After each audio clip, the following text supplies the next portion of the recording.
आज हम लोग स्टार्टिंग करेंगे कि एल्जीनेट एल्जीनेट तो ब्रश मटेरियल है, most commonly used brushing material इसके अंदर आता है। तो ये इरिवर्सिबल हाइड्रोक्लोराइड्स के तौर पे क्लासिफाई किया जाता है।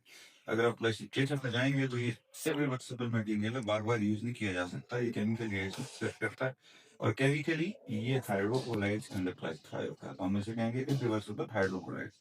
हाइड्रोक्लोराइड्स के अंदर सोल जेल ट्रांसफॉर्मेशन होती है। तो एल्जीनेट के जो यूजेस होते हैं हमारे पास, ये किसी एलियनरी इंप्रेशन के तौर पर इस्तेमाल होता है, इब्तदाई इंप्रेशन जिसमें हम कह सकते हैं। स्टडी मॉडल्स किसी भी बच्चों की स्टडी के लिए, ऑर्थोडोंटिक स्टडी के लिए या ऑर्थोडोंटिक कास्ट बनाने के लिए और ओपोजिंग आर्च इंप्रेशन के लिए। एक आर्च है जिसमें आपने कोई क्राउन ब्रिज में इंप्रेशन लेना है, उसके ऑपोजिट जो आर्च है उसमें या उसके इंप्रेशन के लिए आप लेंस इस्तेमाल कर सकते हैं। क्यों कर सकते हैं? क्योंकि ये चीप है, इजी टू यूज है। अब इसकी पॉपुलरिटी किस वजह से है? वो सर्टिफिकेट कर जाता है, 2 से 3 मिनट के अंदर शूटिंग हो जाती है इसकी। हाइड्रोफिलिक मटेरियल है, पानी की तरफ जाता है, पानी की ऑपोजिट डायरेक्शन में मूव नहीं करता। पेशेंट की टॉलरेंस के साथ बहुत अच्छी है और इजी मैनिपुलेशन है, अकेला आदमी भी ले सकता है। कॉम्प्लेक्स इक्विपमेंट आपको नहीं चाहिए थी। लिमिटेशन में क्या हो जाता है? पुअर डायमेंशन स्टेबिलिटी है, डिटेल प्रोडक्शन नहीं देता जैसे कि इलास्टोमर्स देते हैं, और लो स्ट्रेंथ है। और इसके अलावा तो आप लिमिटेशन के अंदर साइनसिस और इन्वाइब्रेशन को भी डाल सकते हैं। साइनसिस चीज के पानी को छोड़ना, उसकी वजह से भी डायमेंशन स्टेबिलिटी खराब होती है। इन्वाइब्रेशन पानी को अंदर लेके अपनी डायमेंशन को चेंज करना, उससे भी डायमेंशन स्टेबिलिटी खराब होती है। अब इसकी कंपोजिशन क्या रहता है केमिकली, इसमें क्या क्या होता है? या तो इसके अंदर सोडियम एल्जीनेट होता है या इसके अंदर पोटेशियम एल्जीनेट होता है। बेसिकली ये जेल बनाने के लिए सोल जेल ट्रांसफॉर्मेशन जो होती है उसमें इस्तेमाल किया जाता है। कैल्शियम सल्फेट होता है। कैल्शियम सल्फेट जो है सोडियम और पोटेशियम एल्जीनेट की जो जेल फॉर्म है उसकी क्रॉस लिंकिंग करता है। ट्राई सोडियम फॉस्फेट, इसे एज अ रिटार्डर इस्तेमाल किया जाता है। डायटोनस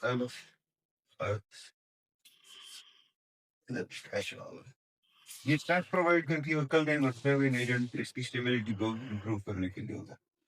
अब होता क्या है, जिस वक्त आप इसके ये पाउडर के अंदर हम लोगों को प्रोवाइड किया जाता है, अब इसके पाउडर में हम लिक्विड पानी को इस्तेमाल करते हैं। जब हम पानी मिक्स करते हैं तो ट्राई सोडियम फॉस्फेट जो है वो कैल्शियम सल्फेट के साथ रिएक्ट करता है और इसको कैल्शियम सल्फेट को सोडियम एल्जीनेट के साथ या एल्जीनेट के साथ रिएक्ट नहीं करने होता, तो ये एज अ रिटार्डर फैक्ट करता है। सोडियम एल्जीनेट या पोटेशियम एल्जीनेट जेल फॉर्म में जब तब्दील होते हैं तब तक सोडियम फॉस्फेट हमारे पास एग्जॉस्ट हो चुका होता है। फिर जो बचा हुआ कैल्शियम सल्फेट होता है वो जेल के साथ रिएक्ट करता है और जेल की क्रॉस लिंकिंग करता है, सोडियम को रिप्लेस करता है और कैल्शियम एल्जीनेट बनाता है, या पोटेशियम को रिप्लेस करता है कैल्शियम एल्जीनेट, दोनों सूत्र में बना के और क्रॉस लिंकिंग करता है, जिसके साथ सेटिंग हमारी स्टार्ट हो जाती है और एल्जीनेट सब होने लगता है। वर्किंग टाइम कितना टाइम हमें इसकी मिक्सिंग के लिए हमारे पास होता है? 1.5 मिनट। बेसिकली 45 to 60 सेकेंड है ना मिक्स कर चुके तो सेकंड टाइम 2 to 4 मिनट्स इसका सेकंड टाइम होता है। उसके बाद ये हम लोग पेशेंट के मुंह से निकाल देते हैं और इसके अंदर हम जूसन पोर कर देते हैं। अब हम इसकी मिक्सिंग की तरफ जाएंगे और बताते हैं कि इसकी मिक्सिंग कैसे होता है। अब हम लोग एल्जीनेट की मिक्सिंग की तरफ आते हैं। एल्जीनेट हमारे पास इस किस्म की पैकिंग में आता है, डिफरेंट कंपनीज होती हैं। तो ये पिंकिश कलर का पाउडर होता है, पाउडर फॉर्म के अंदर हमें मिलता है। पिंकिश कलर का पाउडर होता है। आप जब इसके ऊपर देखेंगे तो सारी की सारी इंस्ट्रक्शंस दी हुई होती हैं कि आपने पानी आइडियली कितने डिग्री सेंटीग्रेड वाला पानी, स्कूप एक के साथ कितना कितना पानी इस्तेमाल करना है, मिक्सिंग टाइम कितना है, वर्किंग टाइम कितना है और सेटिंग टाइम कितना है। और अगर डायग्राम को नहीं देख सकते तो यहाँ पर भी लिखा हुआ होता है। मिक्सिंग रेशो बताई हुई है, 10 ग्राम पाउडर के साथ 22 ml पानी हमने इस्तेमाल करना। Mixing time 30 second, working time 1.30 second और time in mouth 1 minute, setting time 2 या 2.5 मिनट 2.30 सेकंड इन्होंने बताई हुई है। और हार्ट टेम्परेचर भी बताया हुआ है कि ये सब कुछ 23 डिग्री सेंटीग्रेड पे। ये टेम्परेचर सेंसिटिव होता है और गर्म पानी के साथ मिक्सिंग और सेटिंग टाइम डिले हो जाता है। गर्म पानी के साथ जल्दी सेटिंग हो जाती है और ठंडे पानी के साथ डिलेड सेटिंग होती है। ये एक और रिप्रेजेंटेशन जो उन्होंने की हुई है कि आपने मिक्स करना है, फिर मिक्सिंग और माउथ से आप कितना टाइम बाद निकाल सकते हैं। ये क्रोमोजेनिक है, कलर चेंज करता है। इसका पाउडर पिंक कलर का होता है, मिक्सिंग के बाद भी ये पिंक कलर का होता है।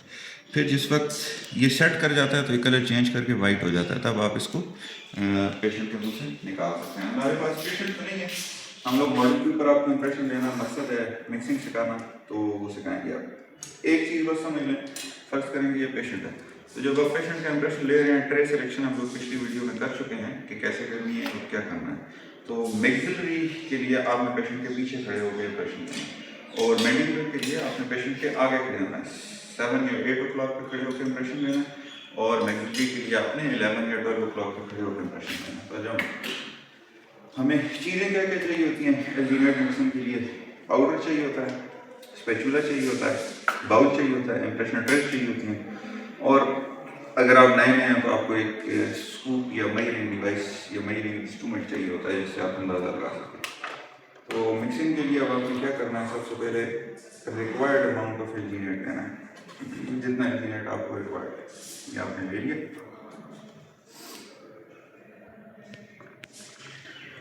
फिर आपने इसके अंदर पानी डालना है और फिर इसकी मिक्सिंग करनी है।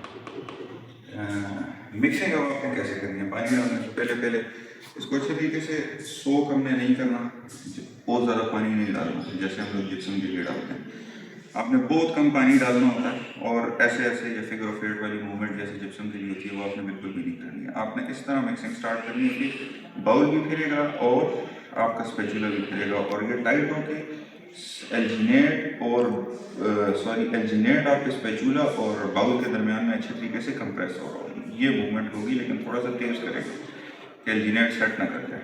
इतना ज़्यादा हमारे पास वर्किंग टाइम नहीं होता, तो हम पानी को बहुत हल्का सा खोलते हैं इसमें, और एक अंदाज़ा होता जाता है, टाइम के साथ साथ डेवलप होता जाता है कि हमें कितना पानी चाहिए। ये बाउल थोड़ा सा हमारे पास छोटा, लेकिन हमारा काम करेगा। हम अब मिक्सिंग करते हैं, तो इस तरह से हमने मिक्सिंग करनी है। अब हमने तब तक मिक्स करते रहना है जिस वक्त तक कि एक होमोजीनस मिक्स ना बन जाए। ये भी दानेदार है, ग्रैनुलर है, ये सब ख़त्म होगा, बीच में ड्राई एल्जीनेट नहीं रहना चाहिए, ये हमारी मिक्सिंग मूवमेंट होगी। ये अब आप इनिशियली देख रहे हैं कि ये क्रीमी और पिंक कलर का, ये इवेंचुअली वाइट कलर का हो जाएगा। अब वो ग्रैनुलर अपीयरेंस ख़त्म हो गई और ये होमोजीनस मिक्स हो गया। ठीक, तो अब ये एक बेहतरीन मिक्सचर बन गया हमारे पास। अब हमने क्या करना है, इसे इंप्रेशन ट्रे में लोड करना है।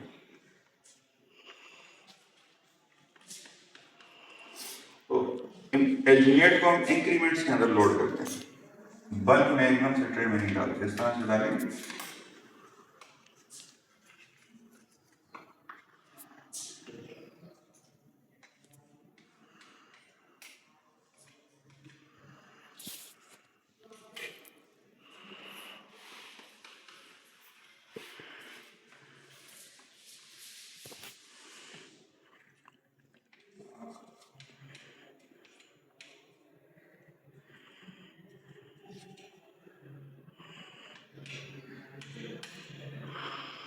हम चूँकि मॉडल के ऑपरेशन ले रहे हैं, पेशेंट का नहीं ले रहे, तो इसके लिए हमें बहुत ज़्यादा इंप्रेशन मटेरियल रिक्वायर्ड नहीं है।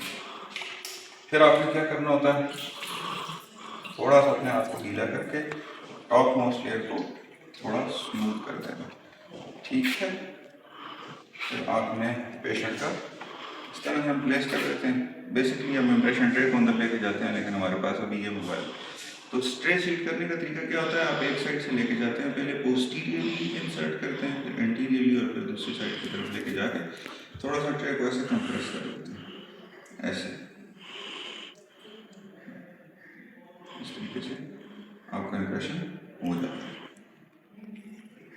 अब जिस वक्त हम पेशेंट का इंप्रेशन ले रहे होते हैं तो अगर सॉफ्ट टिश्यू होता है वो यहाँ से इसको ओवरलैप करता है। तो देखिए अब आप देख रहे हैं कि एल्जीनेट फ्लो करके अंदर आ गया, जो पोरस ट्रे थी, पोरस ट्रे बेसिकली आइडियल होती है इसके लिए।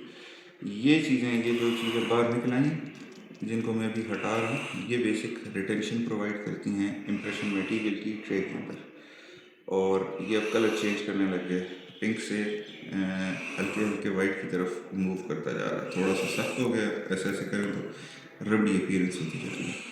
अब ये 2 मिनट के अंदर तकरीबन बिल्कुल हो जाएगा, हमारे पास सेट हो जाएगा। हल्का सा वाइट होता जा रहा है, वाइट होता जा रहा है, ये अब कलर चेंज करेगा और फिर हम इसको निकाल देंगे। मेरे हाथ पे देख रहे हैं सफ़ेद हो गया।